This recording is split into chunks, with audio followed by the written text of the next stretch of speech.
Police immediately began to treat the shooting as a potential organized crime hit. So I ran over there, and Nicky was shot. The mob will still be in business for a while. It's been years since the local media has been able to put the words Rochester and mob together in the same sentence. Headlines about organized crime have been relics of scrapbooks, recalling a time when places like Ben's Cafe and the Blue Gardenia were landmarks to mob hits. But today, organized crime or an organized mafia, as they want to claim it, no, that's dead and gone.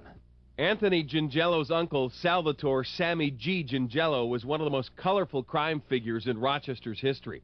His life came to an abrupt end in 1978 with a car bomb. He was a role model of mine. I mean, just something I always wanted to be, you know, growing up watching the things, the way he carried himself. In the early 1990s, law enforcement agencies say Gingello did just that. It's been alleged that you're running rackets in Rochester, sir. It's not true. In October 1993, authorities hit reputed gambling parlors all over the city, including a place Gingello ran. Gingello was one of more than a dozen people subpoenaed to testify Wednesday before a grand jury. Though questioned, he was never convicted. During a sit-down interview with News 8 Now, Gingello admits he hasn't always followed the righteous path, but I'm in the legit life now, not the illegitimate life. Sources say that's true, in part. Gingello does own a local car dealership and a bar, both legitimate businesses. But if a local mob still exists, those in the know say Gingello is among its leaders, with illegal gambling being its prime source of income.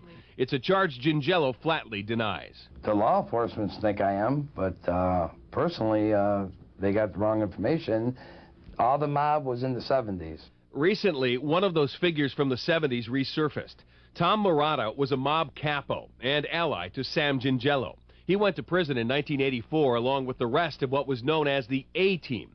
12 years later, he was out. And then Tom came home, Tom Marotta.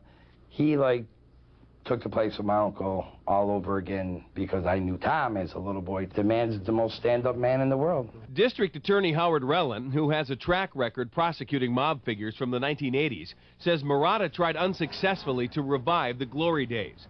Just this month, he pleaded guilty to drug charges and will return to prison. Gingello says he gave Marotta a job on his car lot, but was never involved in any criminal activities. Marotta's brief return to the limelight served as a reminder that organized crime as we know it has changed, both in face and dynamic. A lot of that gang, as you call it, violence is dealing with drugs. Captain Lynd Johnston of the Rochester Police Department was an investigator during the mob's heyday, when gambling was the big money maker. Today, crack, heroin, cocaine, and other drugs are a multi-million-dollar business in Rochester and are run by groups who are younger and far more violent than the mobsters of old. The first response to them is starting to shoot each other. I think with the crimes that we're dealing in the old days, I think they are a little more thought put into who their targets were. The old days may be all that Rochester's mob still has left, although Gingello predicts a future revival in a place far from here, involving the people who plotted his uncle's death. When they all pass away in life, whatever the cause may be, if there's a life after, they say, in heaven, my uncle will deal with them when they gets up there.